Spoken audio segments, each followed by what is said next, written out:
उनकी टीम को बहुत शुभकामनाएं। यूपी सरकार में कई ऐसे विभाग हैं जिनके नाम तो बहुत बड़े हैं लेकिन दर्शन थोड़े हैं, छोटे।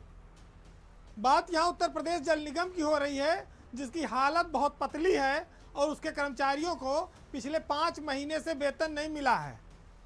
हालांकि कोरोना काल में जो नगर विकास के मंत्री हैं आशुतोष टंडन गोपाल जी और उनके तत्कालीन एमडी विकास गोठलवाल ने 1,45,00,000 रुपया सरकार के फंड में चंदा दिया था, लेकिन आज 5 महीने से इस विभाग के कर्मचारियों को वेतन नहीं मिला है और जो लोग सेवानिवृत्त हो चुके हैं उनकी पेंशन भी नहीं जा रही है। आपको याद होगा कि समाजवादी पार्टी की सरकार में इसी जल निगम में बहुत ढेर सारी भर्तियां की गई थी और आज कुल मिलाकर करीब 15,000 लोग यहाँ सेवानिवृत्त हैं और 10,000 काम कर रहे हैं। 25,000 लोग हैं। 68 करोड़ रुपया हर महीने इनके वेतन और पेंशन पर खर्चा आता है, लेकिन निगम भले कंगाल हो जाए, भर्ती के नाम पर वसूली होती है और मोटा माल मिलता है, इसलिए कोई भी सरकार चूकती नहीं है। दूसरी ओर जो सरकार भ्रष्टाचार के खिलाफ थी और जिसका पारदर्शी सिस्टम था, उसके यहाँ कर्मचारी वेतन नहीं पा रहे थे, लेकिन एमडी और मंत्री सरकार के कोरोना फंड में जाकर योगदान दे आए।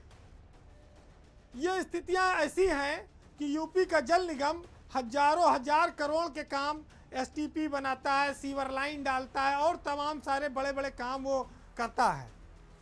उसको करोड़ों रुपया तो अरबों रुपया सेंटेज मिलता है, लेकिन वो अपने कर्मचारियों को न वेतन दे पा रहा है न पेंशन दे पा रहा है।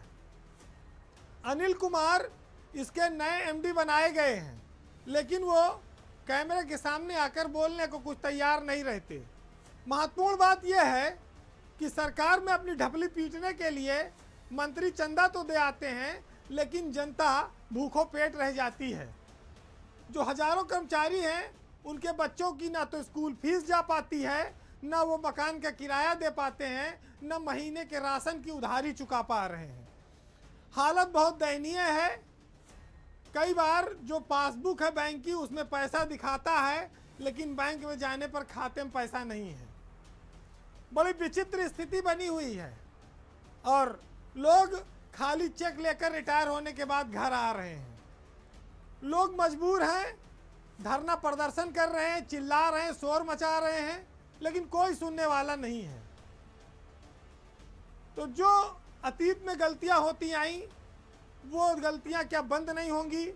जो अतीत में दुर्दिन देख रहे थे, क्या इस सरकार के 4 साल में उनके सुनहरे दिन नहीं आएंगे? तमाम सारे सवाल लोगों के मन में घूमते रहते हैं।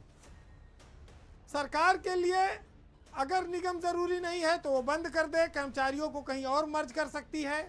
कर्मचारियों की इच्छा भी ऐसी है, लेकिन चूंकि अफसरों और मंत्रियों के लिए ये निगम बहुत मोटी कमाई का साधन रहा है, लिहाजा इसे बंद करने वो देते नहीं हैं।